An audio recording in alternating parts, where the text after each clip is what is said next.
amin'ny an'io ity. Manasa antsika rehetra hiaino tenin'Andriamanitra.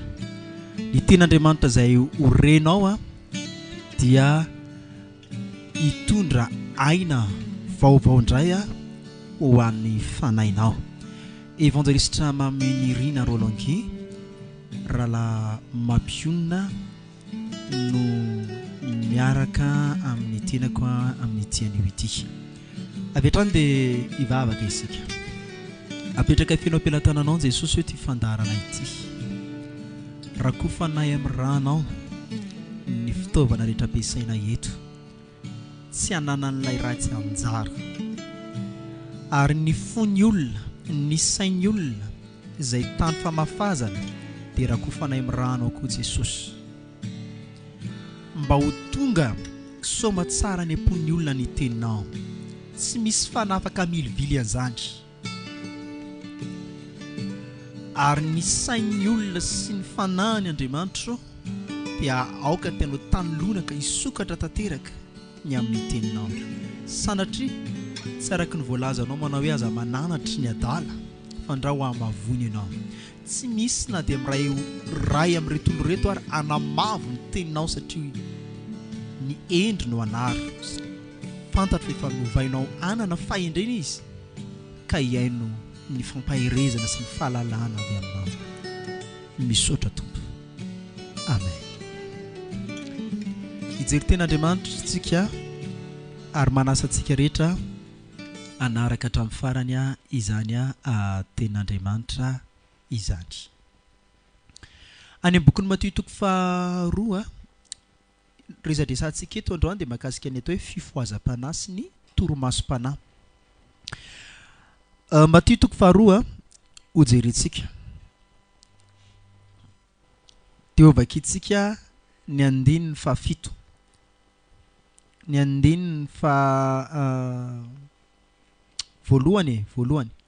Ary efa teraka Jesosy tao Betlehema ny Joda tamin'ny andron'ny Herôda mpanjaka, indreo nisy magy avy tany Antsinanana tonga tao Jerosalema ka nanao hoe aiza ilay teraka ho mpanjakan'ny Jiosy fa nahita kintana teny Antsinanana izahay ka tonga mba hiekohaka eo anatrehany. Ahoana moa no ilazana ny olona anankiray hoe mifoha aram-panahy izy? Zay zavatra izay zany tsara azavaina amintsika ihany. Ahoana no ilazana ny olona anankiray hoe mangetaeta izy? Rehefa mangetaeta ny olona dia manao ny fomba rehetra ahitana rano. Indraindray aza any amin'ny faritra tsy misy rano satria manery ny etaeta dia na dia efa rano potaka aza, rano maloto aza, sotroin'ny olona ihany, vidian'ny olona lafo ihany tsy afaka hipetraka fotsiny amin'izao tsy hitady rano ny olona mangetaeta. Ary ohatr'izay koa ty tantara ty, ny olona anankiray izay mifony aram-panahiny dia tsy afaka hipetraka fotsiny amin'izao tsy hitady an' Jesosy. Rehefa mbola ao anatinao le aina, ao anatin'ny fanahintsika, mbola misy hery ao anatin'ny fanahy, mbola misy etaeta, mbola misy fifohazana, dia araka ny lazaiko teo manao hoe tsy afaka hipetraka fotsiny amin'izao tsika fa tsy maintsy hitady an Jesosy Kristy. Ny olona matory aram-panahy na ny olona tsy mangetaeta ary havana tsy hitady rano mihitsy. Ao an-trano zao mety misy olona anankiray mahery aho, mety misy olona matoritory aram-panahy, misy olona varim-bariana, rendremana, tsy ampivavaka. Fa te hilaza aminao fa vitan'ireny olo ireny ny tsy mivavaka ao anatin'ny herinandro, na ny alina na ny maraina. Alasafay fotsiny aza rehefa hivavaka alohan'ny sakafo. Vita ny matory fotsiny amin'izao amin'ny alina, ny mifoha maraina mahavita tsy mivavaka koa izy tonga dia mandeha mivoaka ny trano. Tsy mitady an'Andriamanitra satria matory ny fanahiny. Na dia entanina aza hoe ndao any am-piangonana, na dia entanina raha hoe ndao anao fiambenan'alina, ndao hivavaka, tsy mihetsika izy tsy mitady rano satria tsy mangetaeta. Ataoninona moa zany satria ny any anatiny mihitsy tsy mangetaeta. Ny olona mivavaka, ny olona miantso mafy an'Andriamanitra, ny olona torotoro fo eo ambanin'ny masony eo, fa izy tsy manana eritreritry ny vavaka satria tsy mangetaeta. Ny porofo anankiray alalanao fa mamangy anao Andriamanitra, mifoha ny aram-panahinao dia tsy afaka hipetraka amin'izao tsy hitady an'Andriamanitra ianao. Tsy afaka hipetraka amin'izao tsy hivavaka ianao. Tsy afaka hijanona fotsiny ao an-trano amin'ny fotoana misy fotoam-bavaka ianao. Zany ny alalana ny olona io mangetaeta, mifoha aram-panahy. Tsy tafajanona any an-trano zany izy amin'ny fotoana alalany fa misy fotoam-bavaka any am-piangonana. Fa te hivoaka ny trano foana izy ary tiany ho tratrarina ny fotoam-bavaka rehetra indrindra ao anatin'ny fiangonana izay misy azy. Mifoha ny aram-panahy zay.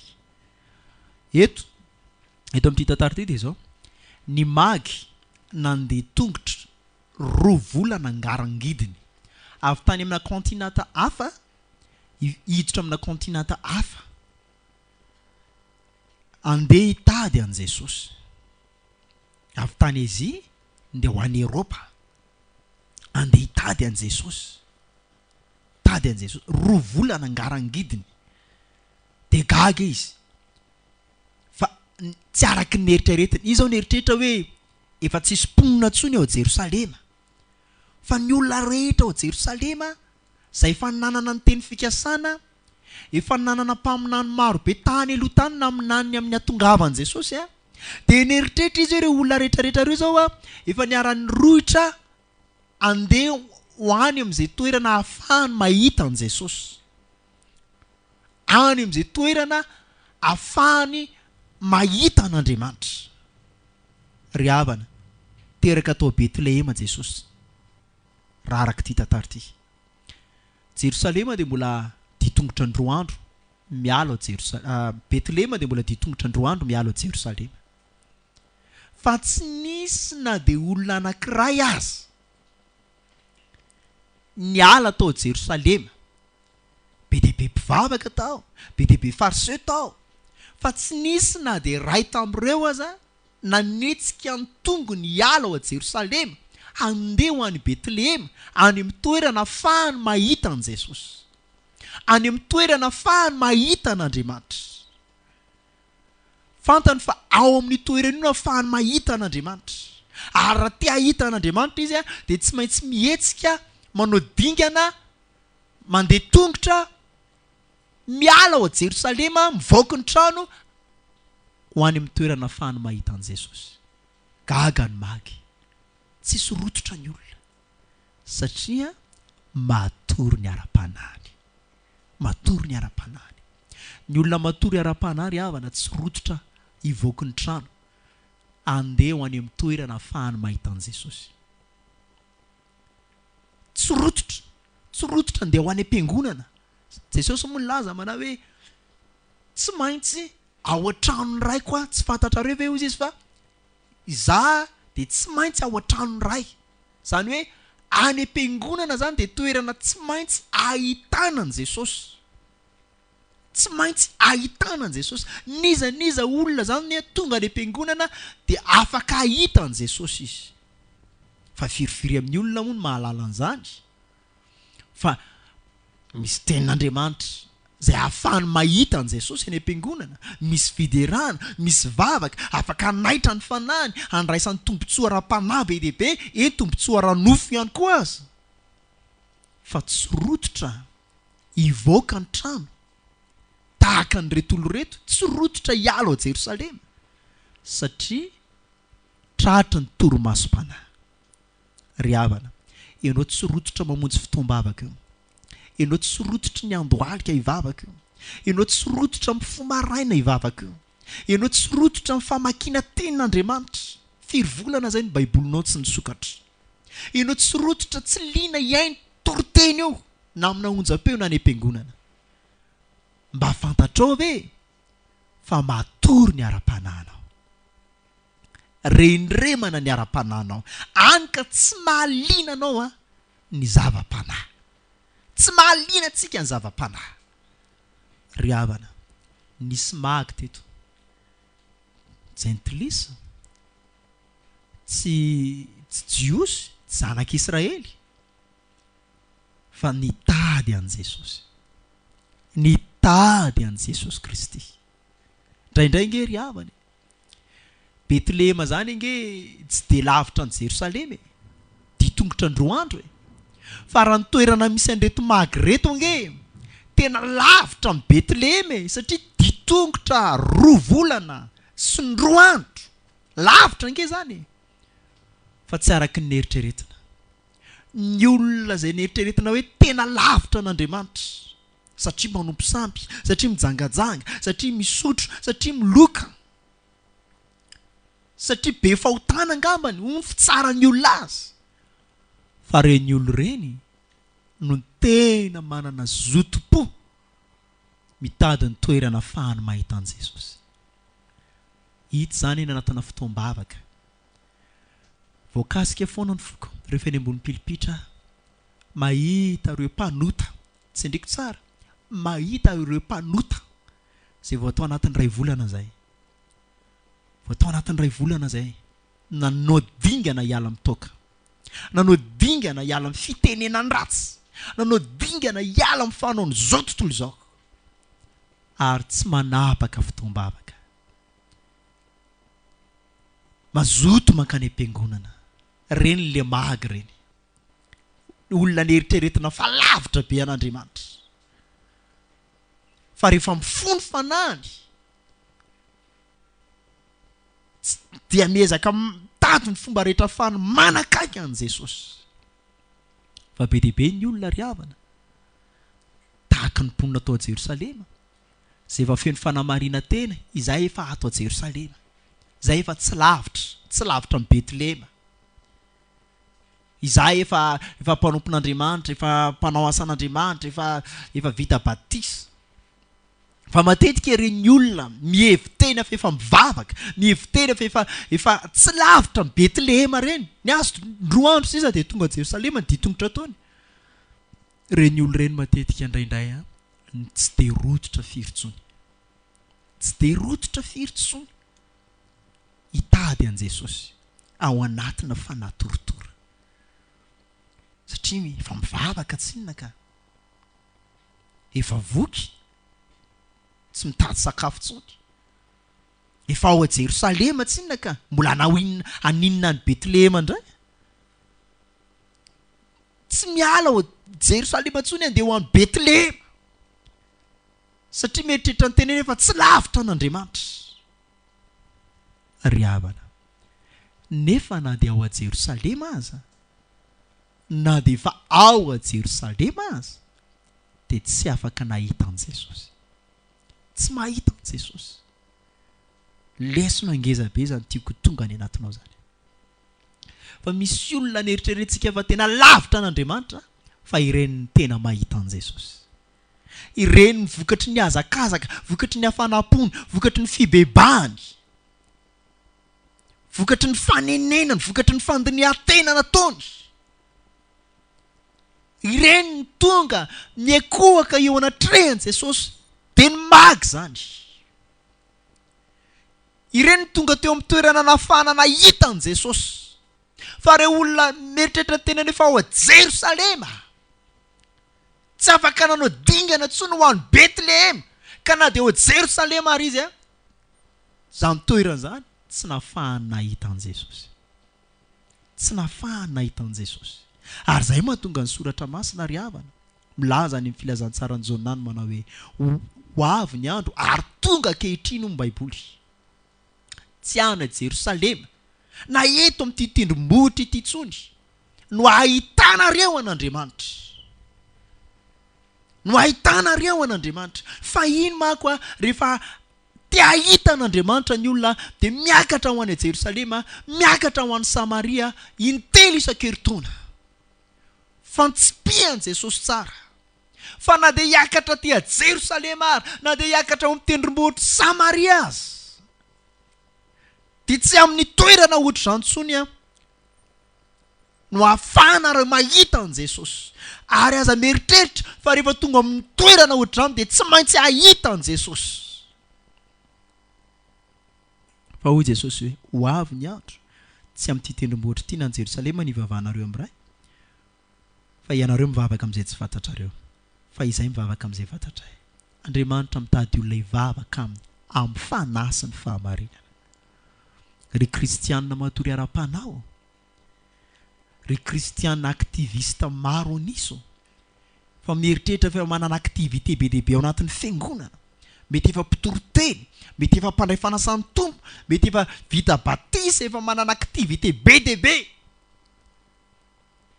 dia mieritreritra hoe fa ato Jerosalema zay izao, efa eto tendrombohitra Samaria zay. Fa hoy izy Jesosy hoe ho avy ny andro, na dia ho tonga ao Jerosalema ary nareo, na dia ho tonga ao Samaria ary nareo, tsy ahita an Jesosy nareo, tsy ahita an Jesosy nareo. Ry havana, be dia be ny olona efa mieritreritra hoe olon'ny fiangonana izy, fa membre ao anatina fiangonana anankiray, fa manana anarana isalorana, fa ny mampalahelo aho, tsy mba mahita an Jesosy zany olo zany. Etikety ve moa tsy ho hiteny aminy, aktivité ve moa tsy ataony, fa tsy tonga tany Betlehema ao amin'ilay toerana tena ahafahany mahita an Jesosy zany olo zany. Tsy mba tahaka ny magy. Ny magy ry havana, tsy mba manana anjara fisoronana atao Jerosalema, tsy mba manana aktivité, tsy mba olona vita batisa akory arangamany. Tsy misy etikety ietsona azy, fa nahalalana azy dia olona mpanota fotsiny zao, olona manompy sampy, olona tsy piditra am-piangonana, fa tamin'ny fotoana nanao dingana izy hitady an Jesosy aho, tena tonga teo a-tongotry ny tompo, tena nahita, tena nifanena ary natsapa ny fanatrehan'Andriamanitra sy ny famanginy, satria mifony aram-panahy, mifony fandinihan-tena ao anatiny ao, mifony sainy. Ry havana, zao ny fotoana ndeha ho ravahantsika ny fanamarinana tena rehetrarehetra, ndeha tsy alokaloka amin'ny anaram-piangonantsika, ndeha tsy alokaloka amina andraikitra efa ananantsikatsika, ndeha tsy alokaloka amina karazana etikety be dia be, na ho tsy fantatra hoe mety diakona ianao na inona fiantso anao any anatin'ny fiangonana. Tsy izany no hanamarinanao ny tenanao hoe tonga eo tongotry ny tompo ianao, fa izataratra ny any anatin'ny fanahinao ianao. Mety tsy dia lavitra ny fanjakan'ny lanitra ianao, fa ny tena marina tsy mety tonga ao Betlehema, tsy mety tonga ao Betlehema. Mety efa ao Jerosalema ihany fa tsy tonga ao Betlehema, tsy mba tahaka ny magy. Ry havana malala, fotoana zao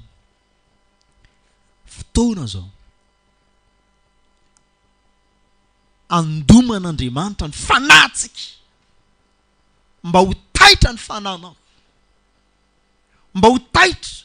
Fa aza meritreritra ianao efa ao Jerosalema dia tsy maintsy mifoha aram-panahy araka ny teniko teo aloha teo. Aza meritreritra ianao rehefa ao Jerosalema dia tsy maintsy mahita an Jesosy. Ry havana, atao anaty baiboly ato ange,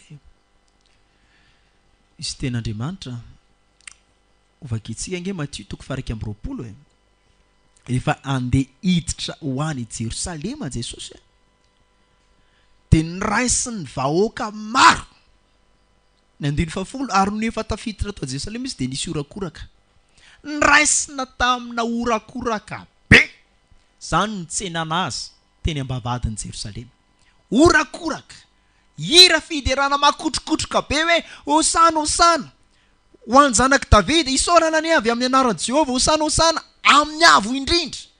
Fandihizana, orakoraka, zava-maneno tena mipetrapetraka, olona tena hoe nanao ny sakrifé ny lambany mihitsy, ohatrany hoe nanao adidy be dia be mihitsy zany. Olona nandiny totorebika, narahana orakoraka be. Raha zany fihetsika zany ny jerena, tsotra be ho an'ny olona mitsara ivelany hoe tena mirehatra reto olona reto, tena mirehatra zany fotoam-bavaka zany. Ahoana kosa moa tsy tenenana hoe mirehatra olona miorakoraka be, olona mitetehaka be, olona mihira mitotorebika, olona mivavaka mafy angambany koa angamba, miredretra be mihitsy, mafana fo be amin'ny fitsenanany Jesosy, tena mirehatra. Fijerin'ny olona zany fa tsy fijerin'Andriamanitra. Ry havana, ianao angamba raha eo masony hafa, eo masony ny olona manodidina dia ohatran'ny hoe tena olona tena sanga ny aram-panahy, ary mety misy fiangonana ohatr'izany koa. Raha fihetsiketsehany ivelany, mariako tsara fa tany ivelany Jerosalema dia nisy karazana fihetsiketsehana be na rana orakoraka be na ndraisana ny Jesosy. Raha fihetsiketsehany ivelany dia na Jesosy ary angamba ny tena hoe hisy zavatra aho raha hiditra ao Jerosalema. Fa raha zao fihetsiketsehany ivelany zao, mbola mihoatra lavitra noho izao angamba ny ao a Jerosalema. Inona ny zavatra nitranga tonga tao Jerosalema izy? Fanoharana nentina nanoharana azy moa dia hoe tsy nahita voa teo amin'le aviavy izy. Ary nytoy an-tantara dia izao, ao amin'le kianjan'ny tempoly, le tempoly ampovoan'i Jerosalema, le ao amin'le centre Jerosalema zany, ao amin'le toerana natao hivavahana, satria midiry eo mbavahady amin'ny fisaorana eo an-kianja amin'ny fiderana. Inona zava-misy tao amin'le tempoly? Olona manao manakaly vola, mampiasa fetsifetsena. Fotoana tokony hivavahana ity andro ity, andro Pasika ity, andro natao tokony hivavahana. Fa eo koa no nanararotan'ny olona manao hoe marina fa andro Pasika zany natao hiverenanao Jerosalema hivavahana. Fa amin'io koa mibizina ny tena mandeha, satria amin'io ny olona tsy maintsy mividy ondry atao fanatitra. Amin'io ny olona avany amin'ny firenena maro be any tona devizy, ary tsy maintsy manakaly vola. Tsy maintsy manakaly vola satria ny vola avy any amin'ny firenen-kafa tsy azo ampiasaina ao Jerosalema. Nanita-tsaina amin'izay reto neritreritra ny tena efa mpanapaka ao amin'ny tenimpolo reto, teny fariseo sy sadoseo, anararotritsika, anangana stand be dehibe tsika. Tamin'izany angamba braderie nisy tamin'izany dia braderie ondry indray. Tonga dia tena varotra ondry amanositsika, anakaly volontsika amin'io. Mandeha izany fandrarana zany. Ry havana, zany zavatra hitan'i Jesosy tao a Jerosalema. Tsy arakarak'le fihetsiketsehany ivelany, le orakoraka, le tehaka, le hira fiderana makotroka na rana fandihizana, na rana vavaka ohatran'ny tomirehidrehatra. Fa rehefa tena nidirana ny tao anaty, namitaka le fihetsika ivelany. Fa le tao anaty kaya feno fieremana, feno fitiavam-bola, feno langa, feno afetsifetsena. Ary tsy arak'le voasoratra hoe ny tranoko dia natao trano hivavahana. Ny ao anaty kaya tsy mivavaka. Ny ety ivelany misy fombafomba mpivavahana, fa ny ao anaty tsy mivavaka. Fa misy fierenjiolahy ny soratra masina.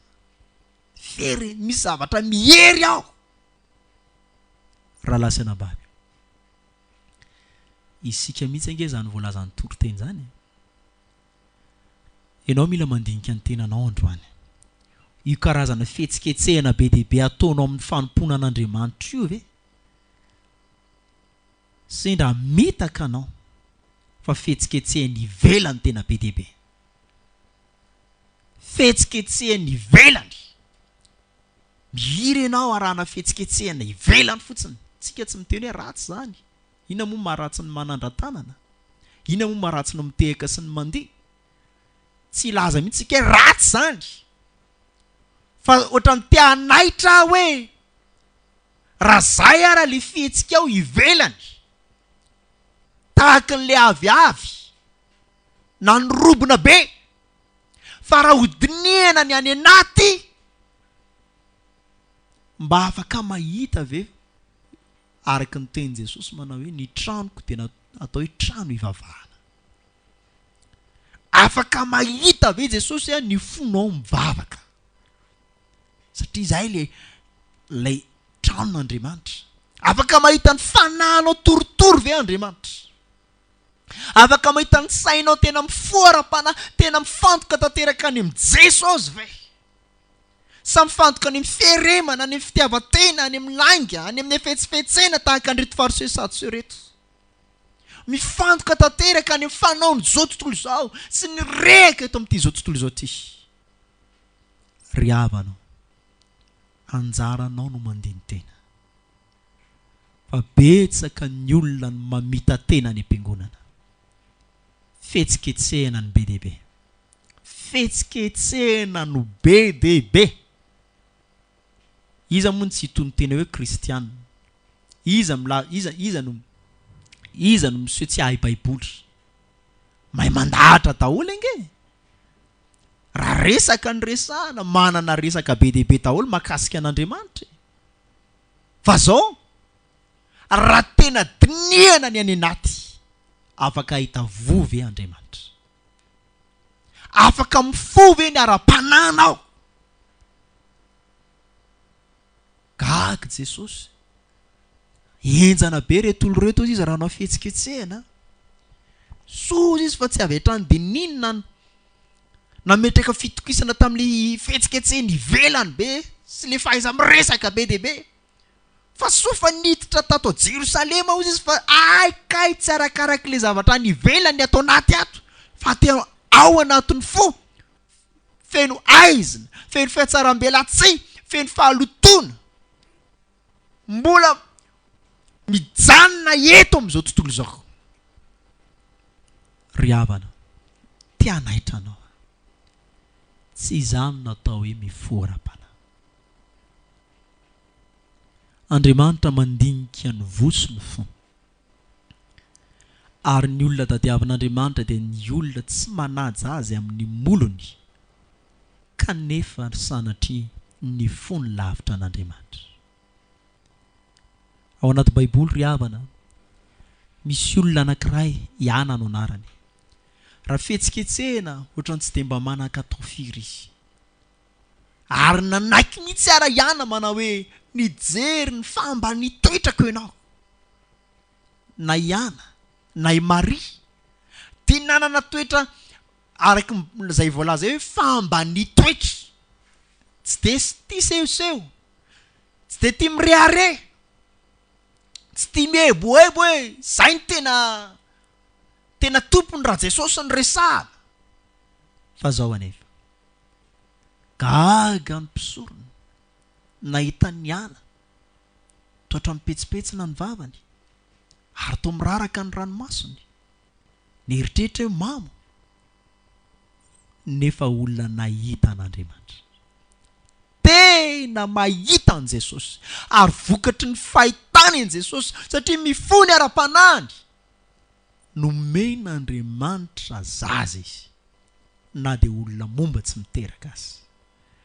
Ry havana malala, androana dia teteny aminao, te hampifony aram-panahinao aho. Ianao ve tena tadiavin'Andriamanitra aminao androany? Zavatra ivelany, tsy hodoso, zatsika tsy mandiso ny zavatra ivelany akory, fa hoe ny fanahinao ve mifoha. Mifoha ve ny any anatin'ny fanahy tahaka ny Iana, tahaka ny Iana. Ry havanao, mamangy anao ny ten'Andriamanitra, mamangy anao ny ten'Andriamanitra. Dia tsika tsy hanamarina ny tenantsika amin'ny zavatra ivelany ataontsika, tsy amin'ny adidy, tsy amin'ny fandraisana andraikitra, tsy amin'ny famafazana rehetra fa nde tsika tena andinika ny ao anatintsika ao, ny ao anatintsika ao, move tena mifandray amin'Andriamanitra, move tena mifoha, move tena mahita an' Jesosy ny ao anatinao ao, ny ao anatinao ao. Boky ny fotoamanina manao hoe ny antso anao tao anatin'ny lalina dia ny haino ahy ianao ka nandre ny fitarainako. Ry havana, lay fitarainana avy any anatin'ny folala, avy any anatin'ny fanalala no ahafahana mahita an' Jesosy. Ahafahana mahita an' Jesosy tahaka ny magy. Ny olona mifoha aram-panahy ry havana, ohatran'ireto magy reto, na dia ny zavatra nandiso fanantenana azy ary ny fihetsiky ny olona, satria manodidina izay nieritreretiny fa efa olona tonga talohany tao Jerosalema, ary efa ponina ao Jerosalema, efa tompo-toerana ao Jerosalema, efa tompo-trano tsy mivavaka, to variana miodikodina ao Jerosalema fotsiny fa tsy mety makany Betlehema amin'le toerana efahana mahita an' Jesosy. Ny olona mifoha aram-panahy ry havana tsy manakina ny toe-panahiny amin'izay zavatra mety ataon'ny olona, na iza rototra na iza tsy rototra, na dia efa 10 taona tato anatin'ity fiangonana ity ara reto olo reto, na dia aman-taonany maromaro milaza azy fa efa tompon'ny fiangonana ara reto olo reto, tsy akininy amin'izany olo izany mihitsy ny fahitany an'Andriamanitra. Fa rehefa tsy miraika ireo olo ireo andeha hitady an' Jesosy, mifoha ny aram-panahiny, tsy afaka hipetraka fotsiny amin'izao izy. Tsy afaka hipetraka fotsiny amin'izao izy. Fa ny olona matory aram-panahy tahaka andry Herôda, na dia efa ao Jerosalema aza, dia inona zavatra ataony? Mandehana aloha ny tadiavo e. Dia rehefa mba mahita azy nareo dia mba miviliana kely. Ry havana, fotoana zao ry havana, hifohazantsika aram-panahy, hifohazantsika aram-panahy. Ao anaty Baiboly rehefa natory aram-panahy ny mpianatra tao amin'ny sangy Getsemane, ny olona matory aram-panahy ohatry hoe tsy mandaitra amin'intsony ny feoan'Andriamanitra. Na dia misy Andriamanitra miteny azy hoe miambena, miareta tory, mivavaha, mba tsy hidiranareo mifakam-panahy, fa tsy voaray intsony zany. Tsy mahatosika le torimasom-panahy intsony lay feoan'Andriamanitra. Fa na dia misy toriteny be dia be eniny ary ao tsy mahasaka anazy tsy hatory zany fa dia dodo zaza. Be dia be nge ny olona any am-piangonana na io toriteny io, ary toriteny natao anaitra ny aram-panahy, indray no ahitany toro ary anofa. Dodo tsara izy ao anaty toriteny. Ry havana malala, ny olona ao anatin'le toriteny mangitangitaka, toritory fo, taitry ny any anaty any. Fa izy araka le teniko teo hoe na dia nanaitra ara Jesosy fa mavesatra le toromaso, tsy nasakana ny mpianatra tsy hatory zany. Ary ny olana nefa dia ty, rehefa mitranga ny olana, apetrako tsara, rehefa mitranga ny olana, ny olona matory aram-panahy dia tsy afaka hitoky amin'i Jesosy intsony, fa tsy maintsy mitoky amin'ny nofo. Mitoky amin'ny nofo. Tonga ny olana, tsy eritreritra an'izany intsony hoe ndao hivavaka fa marary ty zazy ty. Tsy eritreritra intsony hoe tena ndao hitady vahaolana amin'ity troso ty ao amin'i Jesosy.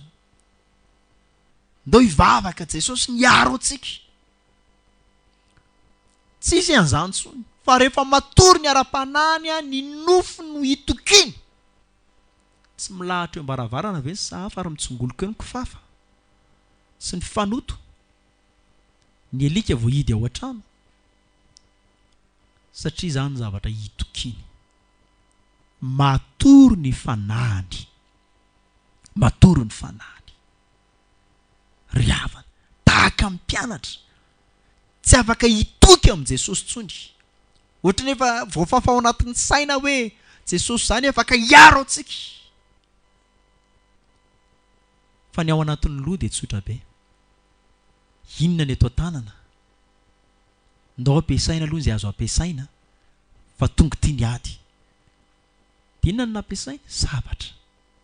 Ry havanao, tia hanaitra ny fanahinao. Enao miainao io mihitsy. Jereo nge ianao efa feno korotana ao anatinao ao. Efa mipanika ianao, feno tahotra. Mikorotana ny sainao. Ohatra ny te hitotototo miana atsimo ianao dia te hitotototo miana avaratra. Ohatra ny te hitaraina miana tsinanana ianao dia te hifendrofendro miakandrefana. Ohatra ny tianao hahenao anao daholo ny vazatany rehetra hoe ao anaty olana ianao. Mikorotana ny saina, mikorotana ny fo. Satria matory ny aram-panahinao. Ny fanantenana aloha nefa tsy ao anatinao tsony.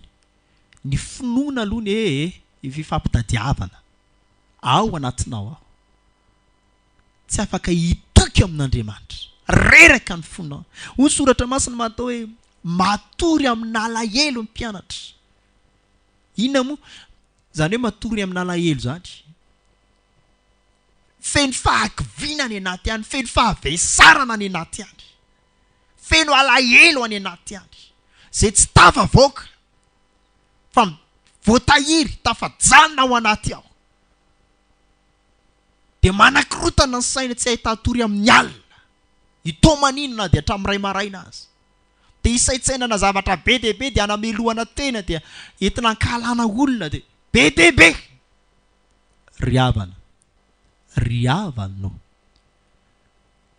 matory ange ny aram-panahinao. Matory ange ny aram-panahinao. Rehefa matory aram-panahy ny olona anankiray ry havana, vetivety dia tonga eo anoloany ny fahavalo. Tao anatin'ny torimasom-panana azy ny mpianatra, tonga Jodasy niaraka tamin'ny miaramila Romanina. Tonga teo anoloany ny fahavalo. Inona moa ilay fahavalo? Ny karazana ady rehetrarehetra io.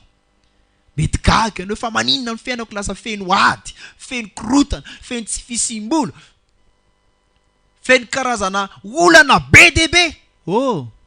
Matory ange ny aram-panahinao dia tonga ny karazana ady rehetrarehetra. Nahagaga ry havana. Hatramin'izay Davida nivoaka hitaritafika mifoha aram-panahy. Tsisy ninina. Fa rehefa natory ny aram-panahiny, lasa eo amin'ny devant trano lasa misy vehivavy mitanjaka. Na anaty izy ny devoly tena atery eo anoloany mihitsy, eo anoloan'le terasy mihitsy, le tsy fitsangatsanganany. Any fotoana ohatr'izao mihitsy, le tsisy olona mihitsy ao an-tranony, tsy eo ny vadiny amin'iny. Eo mihitsy no ametrahanao an'ity vehivavy ty atao hoe batseba. Fa matory ny aram-panahy olona. Na Davida raha tokony ho tonga saina hoe fa hatramin'izay tsy hisy vehivavy io. Nanao fomba fihetsika ohatr'izao teto hatramin'izay. Fa inona ty? Ry havana. Zaika. Hoy izy ny devoly manao hoe ty zao ny tsara jerenao amin'izay ianao matory aram-panahy zao. Ty mba tsara ty boky mba tsara vakianao.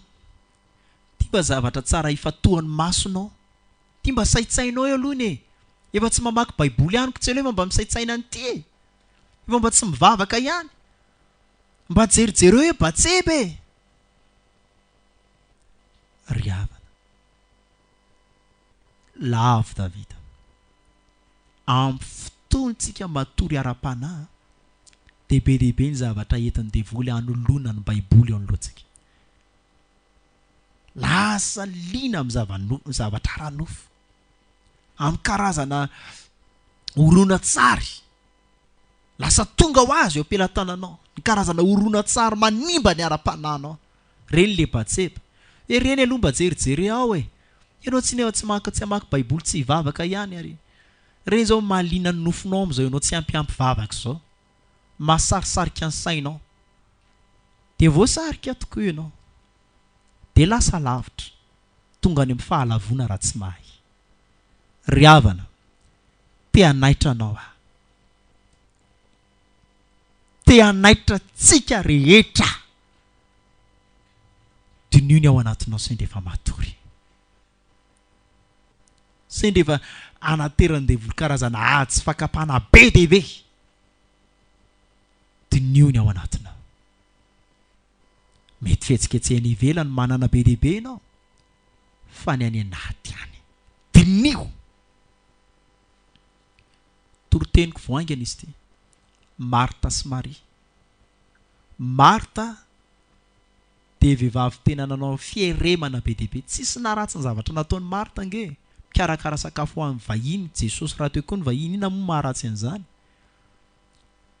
baiboly ara-miteny manao hoe mahaiza mandray vahiny nanao ny fomba rehetrarehetra mba handraisana ny vahiny amin'ny fomba tena hoe feno manakaja sy misy voninahitra izy fa Maria kosa ny fidy ny anjara tsara teo atongotry ny tompo ny eno ny feo an'ny tompo Marta de olona manana aktivité be dehibe momba an'Andriamanitra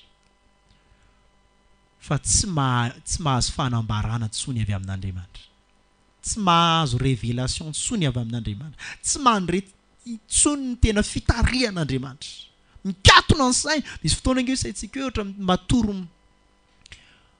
matory mpitsanganana zany misy fomba fiteny izany moa andreny chauffeur le mitondra tômôbily reny maso tsy mikipy nefa matory andro ohatr'izay nge nazo Marta izy meritrehitra mifo satria izy manao aktivité be dehibe ho an'i Jesosy nefa Jesosy mahita mihitsy ianao nge na de manao aktivité be dehibe momba ary ianao sy makasika ary ianao nge efa tsy renao tsony mifandray amiko ianao tsisy fanambarana azonao tsony nge tsisy révélation midina tsony eny anatinao any tsy renao tsony ny fitarihan'ny fanamasiny tsy torotoro fotsony ianao tsy mahay manavaka ny zava-poana hiala amin'ny zava-tsotsony tsy mifeny fandinian-tena fa tena tratra ny fanahy mampiraikiraiky mikatona ny sainy manapa-kevitra amin'ny zavatra tsy tokony anapa-kevitry miteny zavatra tsy tokony ho teneniny ry havana indraindray be dehibe amintsika ny ohatra zany aktivité ve moa tsy mbola atao amina resaka fanompoana ao anatin'ny fiangonana ny asa rehetrarehetra mety mbola atao mety mihiry ianao mety manao tsenjery ianao any am-piangonana raha misy zany mety mitendry mety tsy ho voatanisa eto manao asa soa rehetrarehetra fa ianao de Marta tsy mandretsony ny famangin'Andriamanitra any anaty any tsy torotoro fo tsy renao tsony le fifandraisanao tamin'i Jesosy ohatra ny tany ambolohany ohatra le ianao le tao anatin'ny fitiavana voalohany Maria na de olona tsy de nanana aktivité be dehibe ary izy natsampa fa natorotoro natsapa-Andriamanitra miteny aminy matsapa fifandraisana tena akaiky amin'Andriamanitra ary mbola reny ao anatiny ao ny fisiany Jesosy sy ny fanatrehan'Andriamanitra faranantsika ny toroteny ry havana te hanentana anao ndao indray hiverina amin'Andriamanitra ndao indray hiverina amin'i Jesosy ndao hiverina hifoha aram-panahy hifoha aram-panahy larobia sy ny sabotsy etsy amin'ny trano fivavahana andrano-bevava trano fivavahana manamboara vatsy izy io anasana antsika rehetrarehetra aza mirate fotoana izay ahafahan'Andriamanitra mamangy anao zany ndao any Betlehema tady an'Andriamanitra tsika 033 14 345 24 33 14 345 24 34 19 336 34 no fahanareo mifandray aminay zay mangatabavaka na te io aminay manokana mametraka ny mandram-piona tompoko